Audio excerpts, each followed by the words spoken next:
साप चावल्यावर फक्त काही मिनिटात एखाद्याचा जीव जाऊ शकतो, पण योग्य वेळी केलेले प्रथमोपचार एखाद्याचा जीव वाचू शकतो. म्हणून मित्रांनो, आजच्या व्हिडिओमधून आपण साप चावल्यावर नेमकं काय काळजी घेणं गरजेचं आहे जेणेकरून एखाद्याचा जीव वाचेल, याच्या संदर्भात सविस्तर आणि ऑथेंटिक माहिती आपण या व्हिडिओमधून जाणून घेणार आहोत. तर हा पूर्ण व्हिडिओ बघा, जेणेकरून तुम्हाला अत्यंत महत्त्वाची माहिती मिळेल. नमस्कार, मी विकास राठोड. घेऊनच भरारी आपल्या मराठमोळ्या यूट्यूब चॅनलमध्ये सर्वांचं स्वागत आहे. मी पोस्ट ग्रॅज्युएट नर्सिंग ऑफिसर. माझं स्पेशलायझेशन आहे मेडिकल सर्जिकल नर्सिंग आणि सुपर स्पेशलायझेशन आहे कार्डिओव्हॅस्क्युलर अँड थोरॅसिक नर्सिंग, म्हणजेच हृदय, फुफ्फुस आणि रक्तवाहिन्या यांचा अभ्यास. मी पोस्ट ग्रॅज्युएशनमध्ये लठ्ठपणा नैसर्गिकरित्या कसा कमी करावा याच्यावरती रिसर्च केलेला आहे आणि मी एक प्रोफेशनल फिटनेस ट्रेनर आहे. तर मित्रांनो, आज आपण स्नेक बाईट म्हणजे साप चावल्यावर काय प्रथमोपचार करणं गरजेचं आहे जेणेकरून एखाद्याचा जीव वाचू शकेल, किंवा साप चावल्यावर काय प्रथमोपचार करण्याची गरज आहे याच्या संदर्भात आपण सविस्तर आणि ऑथेंटिक माहिती आपण आजच्या व्हिडिओमधून जाणून घेणार आहोत. तर मित्रांनो, आज आपण या व्हिडिओमधून साप चावण्यासाठी काय काय कारणीभूत घटक असतात किंवा साप चावल्यावर काय काय चिन्ह लक्षणं दिसतात, साप चावल्यानंतर काय काय प्रथमोपचार करण्याची गरज आहे, काय काय इमर्जन्सी ट्रीटमेंट करण्याची गरज आहे, किंवा आपण साप चावल्यावर कसा प्रतिबंध करू शकतो, किंवा साप चावू नये म्हणून आपण काय काळजी घेणं गरजेचं आहे, अशा संदर्भात सविस्तर आणि ऑथेंटिक माहिती आपण आजच्या व्हिडिओमधून देण्याचा प्रयत्न करणार आहोत. तर हा पूर्ण व्हिडिओ बघा, जेणेकरून तुम्हाला अत्यंत महत्त्वाची आणि ऑथेंटिक माहिती मिळेल. साप चावणे किंवा सर्पदंश होणे ही एक मेडिकल इमर्जन्सी आहे. अशा वेळेस एखादा जर साप चावलेला असेल तर लगेचच हॉस्पिटलमध्ये जाऊन ट्रीटमेंट करणं अत्यंत गरजेचं आहे, जेणेकरून एखाद्याचा जीव वाचू शकतो. एका वर्षामध्ये लाखो लोकांना सर्पदंश होताना आजकाल दिसून येत आहे. स्पेशली ग्रामीण भागातील लोकांना सर्पदंश होण्याचे प्रमाण सर्वात जास्त आहे. त्याचं सर्वात महत्त्वाचं कारण आहे, ग्रामीण भागातील लोक शेती हा व्यवसाय करतात आणि शेतीमध्ये सापाचे जास्त प्रमाण असू शकतात, म्हणून शेतकऱ्यांना सर्पदंश होण्याचे जास्त प्रमाण असतात.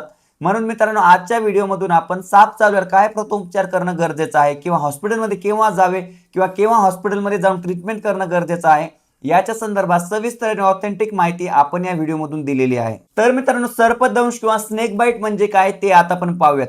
जेव्हा एखादा साप आपल्याला चावतो आणि त्याचे दात आपल्या शरीरामध्ये जातात आणि त्या दातातील विष आपल्या शरीरामध्ये गेल्यावर त्याला सर्पदंश किंवा स्नेक बाईट असे म्हणतात. तर मित्रांनो, जगभरामध्ये विषारी आणि अविषारी असे दोन प्रकारचे साप असतात.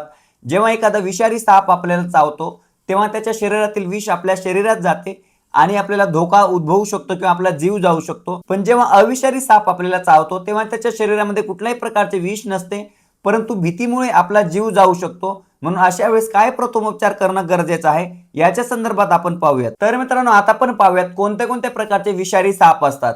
स्पेशली 3 प्रकारचे विषारी साप असतात. त्यामध्ये सर्वात महत्त्वाचा आणि सर्वात जास्त विषारी असणारा साप म्हणजे कोब्रा, करेत आणि वायपर. हे 3 प्रकारचे साप आपल्याला जेव्हा चावतात तेव्हा त्यांच्या शरीरातील विष आपल्या शरीरामध्ये जाते आणि आपल्याला धोका उद्भवू शकतो. तर मित्रांनो, आता आपण पाहूयात, जेव्हा साप आपल्याला चावतो तेव्हा त्यांच्या शरीरातील विष आपल्या शरीरामध्ये जात असते, पण कुठल्या कुठल्या प्रकारचे विष आपल्या शरीरामध्ये जाऊ शकते ते आपल्याला माहित असणं गरजेचं आहे. त्याच्या संदर्भात आता आपण पाहूयात. स्पेशली 3 प्रकारचे विनम्स असतात किंवा विष असतात. त्यामध्ये सर्वात महत्त्वाचा न्यूरोटॉक्सिक, हिमॅटोटॉक्सिक किंवा सायटोटॉक्सिक. तर मित्रांनो, जेव्हा एखादा साप आपल्याला चावतो आणि त्याच्या शरीरातील न्यूरोटॉक्सिन्स आपल्या शरीरामध्ये ते साप सोडत असतात, तेव्हा आपल्या शरीरातील न्यूरोलॉजिकल सिस्टमवरती अफेक्ट होत असतात. स्पेशली ब्रेन, स्पायनल कॉर्ड आणि पेरिफेरल नर्व्स यांच्यावरती इफेक्ट होत असतो आणि आपल्याला त्या इफेक्टमुळे आपला जीव जाण्याची शक्यता असू शकते. जेव्हा एखादा साप चावून त्याच्या शरीरातील हिमॅटोटॉक्सिन्स आपल्या शरीरामध्ये सोडत असतात तेव्हा आपल्या शरीरातील हिमॅटोलॉजिकल सिस्टमवरती अफेक्ट होत असतो. आपल्या शरीरातील WBC, RBC प्लेटलेट डिस्ट्रॉय होत असतात, डिस्ट्रक्शन होत असतात, रक्त गोठू शकतं आणि आपल्या शरीराला व्यवस्थित प्रमाणात रक्त पुरवू शकत नाही किंवा ऑक्सिजनेटेड ब्लड सप्लाय होऊ शकत नाही. म्हणून मित्रांनो, आपण काय काळजी घेणं गरजेचं आहे याच्या संदर्भात आपण या व्हिडिओमधून माहिती दिलेली आहे. तर मित्रांनो, तिसरं आणि सर्वात महत्त्वाचं वेनम म्हणजे सायटोटॉक्सिक वेनम. जेव्हा एखादा साप आपल्याला चावत असतो तेव्हा त्याच्या शरीरातील सायटोटॉक्सिक वेनम आपल्या शरीरामध्ये सोडत असतात. त्यामुळे आपल्या शरीरातील सेल्स आणि टिश्यू डेथ व्हायला लागतात, नेक्रोसिस व्हायला लागतात.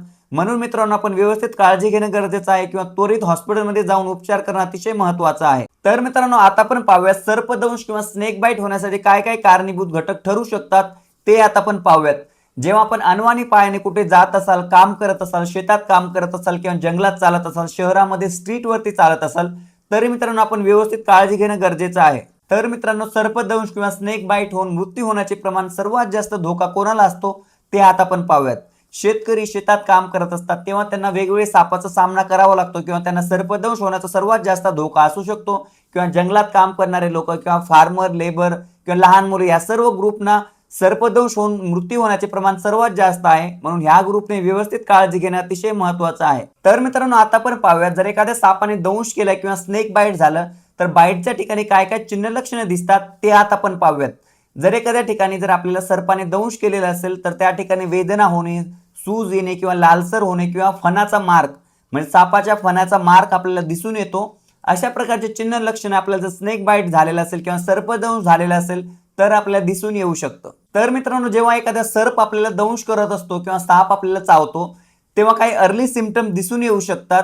फॉर एक्झाम्पल मळमळ होणे, चक्कर येणे किंवा घाम येणे अशा प्रकारचे चिन्ह लक्षणे आपल्याला दिसून येऊ शकतात. तर मित्रांनो एखादा साप चावल्यावर आपल्याला ब्रीदिंग डिफिकल्टी व्हायला लागते, म्हणजे श्वास घ्यायला त्रास होतो, पॅरालिसिस व्हायला लागतं किंवा रक्त बाहेर जायला लागतं. अशा प्रकारची चिन्ह लक्षणं दिसल्यास आपण सिव्हिअर सिम्पटम्स आहे आपल्या लक्षात आलं पाहिजे आणि अशा वेळेस लगेचच हॉस्पिटलमध्ये जाऊन ट्रीटमेंट घेणं अत्यंत गरजेचं आहे. जर एखाद्या सर्पाने आपल्याला दंश केलेला असेल आणि त्या व्यक्तीला जर बेशुद्ध अवस्था आलेली असेल, ती व्यक्ती शॉकमध्ये गेलेली असेल तर मित्रांनो तो सर्प खूप विषारी आहे असे समजून त्या व्यक्तीला लगेचच हॉस्पिटलमध्ये नेऊन ट्रीटमेंट करणं अत्यंत महत्त्वाचं आहे, जेणेकरून त्या व्यक्तीचा जीव वाचू शकतो किंवा वेगवेगळे कॉम्प्लिकेशन पासून आपण टाळू शकतो. तर मित्रांनो आता पण पाहूयात, जर एखाद्या सर्पाने आपल्याला दंश केलेला असेल आणि जर त्या व्यक्तीला आपण व्यवस्थित उपचार केलेला नसेल तर त्या व्यक्तीचे वेगवेगळे अवयव निकामी होऊ शकतात किंवा त्या व्यक्तीचा मृत्यू होऊ शकतो. म्हणून आपण सर्पाने दंश केल्याबरोबर लगेचच हॉस्पिटलमध्ये जाऊन ट्रीटमेंट करणं अत्यंत महत्त्वाचं आहे. तर मित्रांनो जेव्हा एखाद्या व्यक्तीला सर्पदंश होत असतो किंवा स्नेक बाईट होत असतं तेव्हा आपल्याला माहित नसते की तो साप विषारी आहे की अविषारी. त्या व्यक्तीला विषारी सापाने चावलेलं असेल ह्या हेतूने आपण प्रथमोपचार करणं गरजेचं आहे. प्रथमोपचार करण्याचा सर्वात महत्त्वाचा उद्देश असा आहे की त्या व्यक्तीच्या शरीरामध्ये तो विष पूर्णपणे स्प्रेड होऊ नये किंवा त्या व्यक्तीचा कसा जीव वाचला जाईल याच्यासाठी आपण काळजी घेणं अत्यंत महत्त्वाचं आहे. जर एखाद्या व्यक्तीला सर्पाने दंश केलेला असेल तर अशा व्यक्तीला मोकळ्या वातावरणात शुद्ध हवेच्या ठिकाणी घेऊन जाणं गरजेचं आहे आणि त्या व्यक्तीच्या हालचाली जेवढ्यात कमीत कमी होतील तेवढं आपण बघणं गरजेचं आहे आणि इमिजिएट ॲम्ब्युलन्स घेऊन येणं अत्यंत महत्त्वाचं आहे, जेणेकरून त्या व्यक्तीचा जीव कसा वाचेल आणि ती व्यक्ती हॉस्पिटलमध्ये कशी जाईल याच्यासाठी आपण प्रयत्न करणं अत्यंत महत्त्वाचं आहे. त्यासोबतच त्या व्यक्तीचे घट्ट कपडे लूज करणं गरजेचं आहे. त्याच्या छातीवरचे कपडे, कमरेवरचे कपडे सैल करणं गरजेचं आहे. त्याचा श्वासोच्छ्वास व्यवस्थित चालू आहे की नाही हे बघणं गरजेचं आहे आणि अशा व्यक्तीला किंवा त्या व्यक्तीच्या नातेवाईकांना मानसिक आधार देणं अत्यंत महत्त्वाचं आहे. जर एखाद्या व्यक्तीला हाताला किंवा पायाला सर्पदंश झालेला असेल तर ते हात किंवा पाय हृदयाच्या वरती उचलू नये किंवा हालचाल करू नये अतिशय महत्त्वाचं आहे.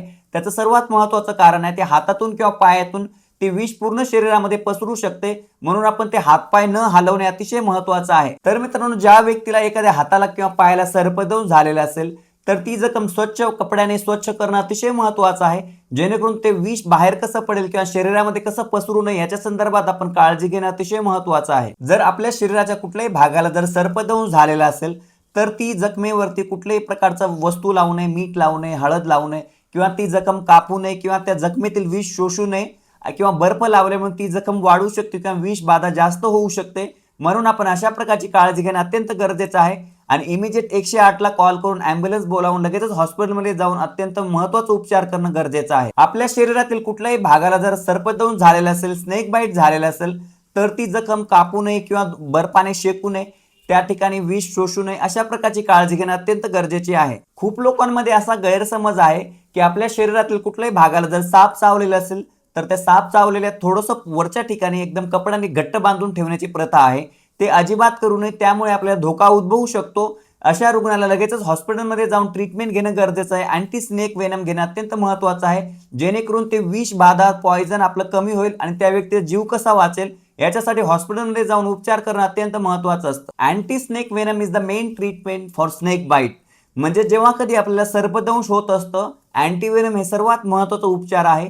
म्हणून अशा रुग्णाला लवकरात लवकर हॉस्पिटलमध्ये नेऊन अँटीवेनम ट्रीटमेंट घेणं अत्यंत महत्त्वाचं असतं. सर्पदंश झालेल्या व्यक्तीचं अँटी स्नेक वेनम दिल्यानंतरही consciousness, temperature, pulse, respiration, blood pressure अशा प्रकारचे व्हायटल सायन्स मॉनिटर करणं अत्यंत गरजेचं आहे, जेणेकरून या गोष्टींवरनं त्या पेशंटची रिकव्हरी आपल्या लक्षात येऊ शकते. त्या पेशंटची रिकव्हरी त्या पेशंटच्या सिव्हिरिटीनुसार किंवा त्या पेशंटच्या स्पीड ऑफ ट्रीटमेंटनुसार अवलंबून असते. तर मित्रांनो सर्पदंश होऊ नये किंवा स्नेक बाईट होऊ नये, एखाद्याचा मृत्यू होऊ नये म्हणून आपण काळजी घेणं गरजेचं आहे.